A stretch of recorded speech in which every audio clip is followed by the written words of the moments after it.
Okay, let's start talking about stories. This is actually a positive one, and I like it. Yeah, it's great. Emmy Rossum.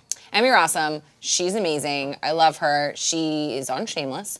Yesterday, she tweeted out sort of a message asking the Guild, the Screen Actors Guild, SAG-AFTRA right here, to look into reevaluating the protocols and methods that they use to protect actors during simulated sex scenes, nudity, and auditions when you have to do stuff like that. And it got an interesting response because half the people were like, "You're naked all the time on Shameless." I'll be honest, that is when you first brought it up, I was like, the girl who's naked all the time, right? All the time. Yeah. And so, yeah, I mean, on its face, I could, that is the first reaction until you actually look Explained at what she's saying. To look at what she's saying, and if there's anyone who can speak to it, and the need for sort of safety and reviewing, it's someone who has to do these scenes. And I mean, she is, top billed, highest paid on the show, so she has some control over how these things. She directs, work. And she recently directed an episode, and she had a sex scene, or at least a nude scene within there. So if there's anyone who can say, okay, look, I do this,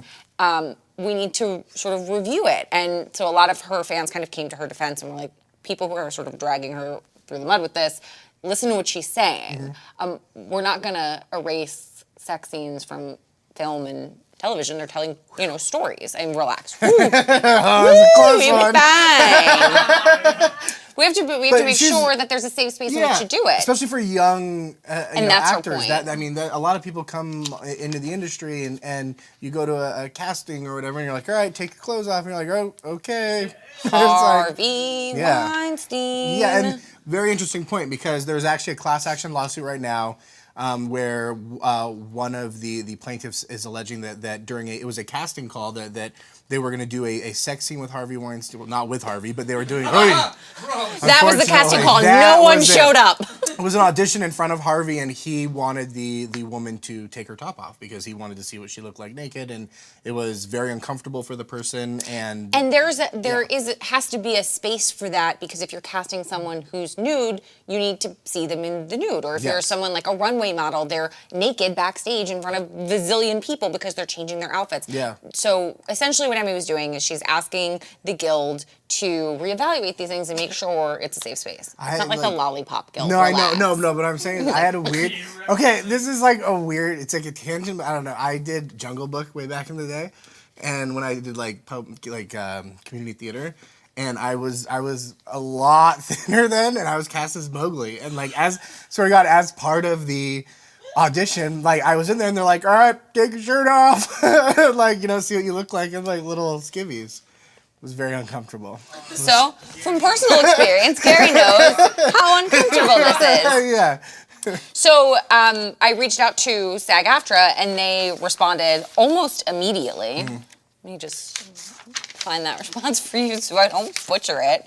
And I love that they said they were grateful to Emmy for bringing this up. I think gone are the days where, or at least we're moving toward a direction where we're not calling people out, we're calling on people for action. And the way Emmy worded her tweet was basically, SAG-AFTRA, they work so hard to take care of and protect their members. It's the labor union for people all across media, everybody from puppeteers and jugglers to the Emmy Rossums of the world. And they work tirelessly to make sure that they have health care and benefits, and they're not working a zillion hours, and they have enough turnaround time between one shoot and another shoot. So they were grateful that she shared her concerns, and then they added, as part of our broader efforts to enhance protections for all of our members, we are working on a set of rules, guidelines, and programs that will include the issue of bodily integrity while on a set and during auditions. These protocols are in addition to our existing contract provisions in this area. Which is awesome. It's awesome. So it's, obviously they've responded to what has gone on in Hollywood. They've been working on this, and they have the protection of entertainers first and foremost, which is important. I feel like thus far, the entertainment industry has really used this whole issue and movement for all industries, but in really no other industry, there's very few industries where you're actually naked and bringing sex to work. It's Yes. part of your job to engage in simulated sex with someone. In very few other industries is that a case, so this is very Yeah. particular to Hollywood. I think that the same sort of rules and integrity needs to be extended to things like strip clubs. Like I said, modeling, massages, waxing, stuff like that. Like you have to be able to feel safe when there's someone in the nude in front of you. And if you're nude, you have to feel safe. I would even say adult entertainment. Yeah, With 1,000%. pornography, it's like you hear a lot of stories of like really bad stuff happening on set with those, and where you show up for one thing and something else happens, and it's just a bad situation. Yeah.